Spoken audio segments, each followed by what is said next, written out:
తర్వాత ఆ కాగితాలు వెలికి తీసి నేను కొట్లాడి 2014లో ఈరోజు నా మక్తల్ నారాయణపేట కొడంగల్ ప్రాజెక్టు తీసుకొచ్చిన.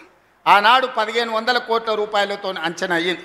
1500 కోట్ల రూపాయలతోని 1,07,000 ఎకరాలకు ప్రాజెక్టు కట్టడానికి అనుమతులు తెచ్చినాం.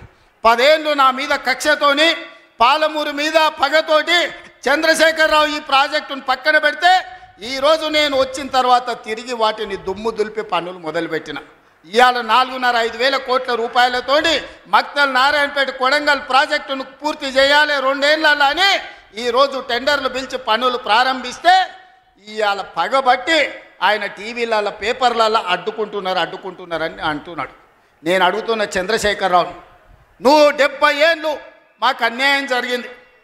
మా ప్రాంతంలో నీళ్లు పోయినా మా ప్రాంతం నుంచి తరలిపోతున్న కృష్ణానది జలాలు మాకు తాగడానికి మా సాగునీరుకు అందు రాకపోయినా ఈ దేశంలో ఎక్కడ ప్రాజెక్టులు కట్టినా బాక్రానంగల్ కావచ్చు, శ్రీశైలం కావచ్చు, నాగార్జున సాగర్ కావచ్చు, ఎస్ఆర్ఎస్పి కావచ్చు, ఈ దేశంలో ఎక్కడ ప్రాజెక్టులు కట్టినా తట్ట పని, పార పని, మట్టి పని, చెమట తీసే ప్రతి పని మా పాలమూరు బిడ్డలు చేసి దేశానికి ప్రాజెక్టులను అందించారు.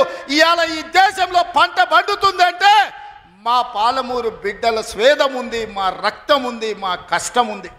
అట్లాంటి మా జిల్లా ఎడారిగా మారి వేలాది మంది వలసలు పోతుంటే తమ పసిపిల్లల్ని తల్లిదండ్రుల దగ్గర, ముసలోళ్ళ దగ్గర, గుడిసెల దగ్గర వదిలి జంటలుగా మేస్త్రీల ఎంబడి వలస పోతుంటే వలసలు ఆపాలని ఇవాళ మా ప్రాజెక్టులు పూర్తి చేయాలని ప్రయత్నం చేస్తుంటే మా మీద పగబట్టినవు ఎందుకు చంద్రశేఖరరావు అని నేను అడుగుతున్నా. ఏం అన్యాయం చేసినాం నీకు చంద్రశేఖరరావు? మేము నిన్ను మా పార్లమెంట్ సభ్యుడిగా ఎన్నుకోవడం మేము చేసిన అన్యాయమా? నీ పార్టీకి పోయినసారి 13 సీట్లు ఇవ్వడం మేము చేసిన అన్యాయమా? ఏం అన్యాయం చేసినామని ఇవాళ మా జిల్లాల ప్రాజెక్టులను అంటుకుంటున్నాం. ఈ 10 ఏళ్లలో నువ్వు పాలమూరు రంగారెడ్డి ఎత్తిపోతలు పూర్తి చేసినుంటే ఇవాళ చంద్రబాబు నాయుడుతో పంచాయతీ ఎందుకు వస్తుండే? ఆనాడు నువ్వు వైఎస్ రాజశేఖర రెడ్డి ముఖ్యమంత్రి ఉన్నప్పుడు ఆనాడు పోతిరెడ్డిపాడు పక్క 4,000 క్యూసెక్స్ నుంచి 40,000 క్యూసెక్లకు పెంచింది. రాజశేఖర రెడ్డి గారికి ఊడిగం చేసింది. రాజశేఖర రెడ్డి చెప్పులు మోసి కృష్ణానది జలాలను రాయలసీమకు తరలించడానికి అనుమతించింది సన్నాసివి నువ్వు కాదా చంద్రశేఖరరావు? ఆనాడు నువ్వు ఊడిగం చేసి రాజశేఖర రెడ్డి పోతిరెడ్డిపాడు ద్వారా నీళ్లు తరలించకపోయాడు కృష్ణానది జలాలు. మళ్ళీ ఆయన కొడుకు జగన్మోహన్ రెడ్డి ముఖ్యమంత్రి అయిన తర్వాత ఇదే ప్రగతి భవన్, ప్రజల స్వేదంతో నిర్మించిన ప్రగతి భవన్ అధికారిక కార్యాలయానికి వైఎస్ కొడుకు జగన్మోహన్ రెడ్డిని పిలిపించి పంచభక్ష ప్రమాణాలు పెట్టి 6 గంటలు చర్చించి రాయలసీమ ఎత్తిపోతల పథకం రచించింది నువ్వు కాదా? ఇది ద్రోహం కాదా?